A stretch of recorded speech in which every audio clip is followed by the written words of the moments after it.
No es extraño que las películas con una trama de espionaje sean bastante populares en los cines, sobre todo porque los espías e infiltrados son un tema que llama la atención, debido a que es algo poco común en la sociedad, y si el espionaje existe, es complicado comprobarlo. Justo por motivos como el anterior, es que las tramas ficticias sobre espías son tan exitosas. De lo que se habla poco es que México fue el escenario de una de esas historias, aunque su final fue bastante lamentable.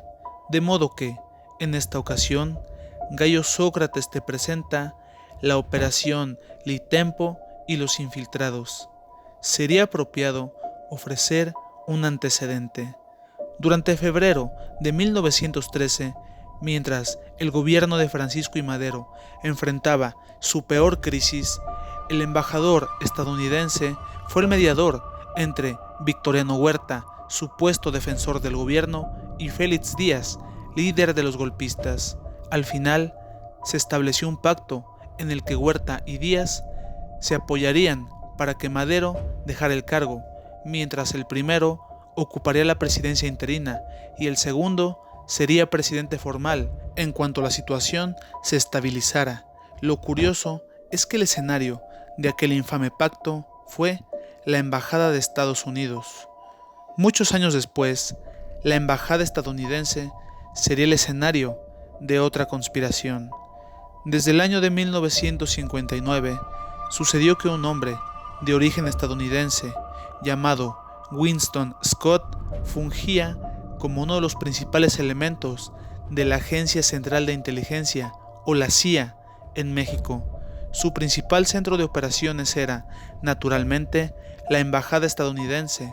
Mantenía estrecha comunicación con los embajadores de turno y al poco tiempo empezó a convocar a varias personas cercanas al gobierno para convertirlos en agentes e informantes. Fue así que dio inicio la Operación Litempo.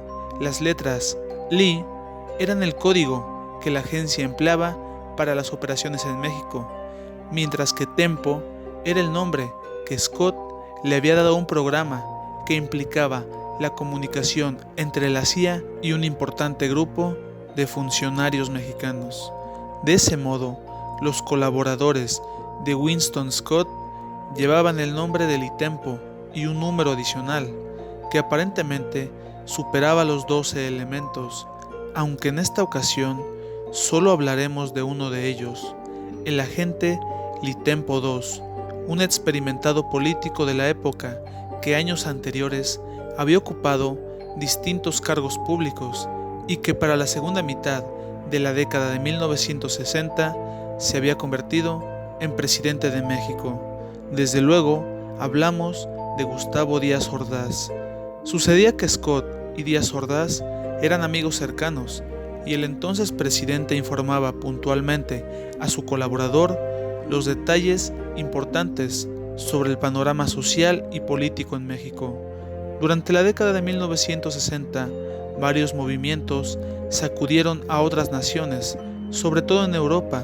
Sin embargo, la principal preocupación del gobierno de aquel entonces era la influencia que Cuba podría tener en México, sobre todo porque los norteamericanos verían comprometidos sus intereses si el comunismo llegaba a introducirse en el país vecino.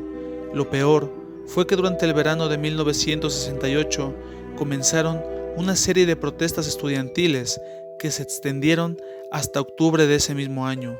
Fue así que Litempo II y Scott llegaron a la conclusión de que aquellos actos de insubordinación podrían ser los primeros pasos de una conspiración organizada en Cuba, o peor aún, en la Unión Soviética, con la intención de implantar el comunismo en México. Se sabe que para Estados Unidos era insoportable que en Cuba existiera un gobierno de corte comunista. Sin embargo, sería alarmante que México, su propio vecino, se inclinara hacia aquellas ideas que eran consideradas exóticas, lo mismo que peligrosas. Ni Scott ni Díaz Ordaz o sus colaboradores cercanos encontraron pruebas suficientes de la influencia comunista en el movimiento estudiantil, aunque tampoco podían quedarse de brazos cruzados, sin olvidar que, en pocas semanas, tendría lugar en México un evento tan importante como las Olimpiadas. La inestabilidad no podía continuar. Gustavo Díaz Ordaz elaboró un informe que entregó a Scott y este a su vez lo hizo llegar a los altos mandos de la Agencia Central de Inteligencia. De aquí en adelante no hay total certeza de lo que pudo haber sucedido, sobre todo porque la tarde del 2 de octubre se congregaron en la Plaza de las Tres Culturas entre 5,000 y 10,000 personas, según algunas fuentes, con la intención de llevar a cabo un mitin. Mientras los oradores tomaban la palabra, el sitio estaba cubierto por tanques y militares, aunque ningún elemento del ejército se mostró hostil ante los implicados. Sucedió que, de buenas a primeras, un grupo de hombres vestidos de civiles abrió fuego y comenzó el alboroto que desencadenaría lo que hasta la fecha se conoce como la Noche de Tlatelolco, de la que todavía hay datos inciertos sobre el número de desaparecidos. Durante la madrugada, Winston Scott se comunicó con sus superiores en la agencia y con la Casa Blanca, indicando que algo grande había sucedido esa noche en México.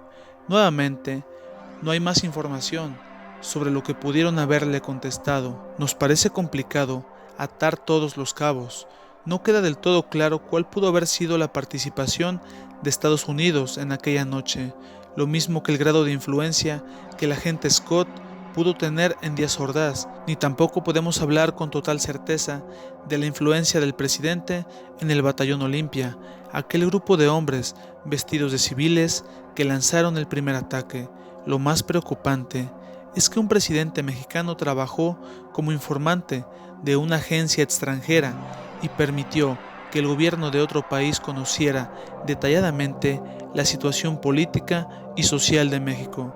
Ni qué decir cuando, años después, el propio Gustavo Díaz Ordaz asumió públicamente la culpa de los sucesos de 1968, debido a que no quedan claras sus intenciones o los intereses a los que obedecía en ese momento. Nos parece inquietante que México haya sido gobernado por un agente de una organización tan influyente a nivel internacional. De ese modo, llegamos al final de este video. Si te gustó, danos un like y suscríbete para más trabajos. Gracias.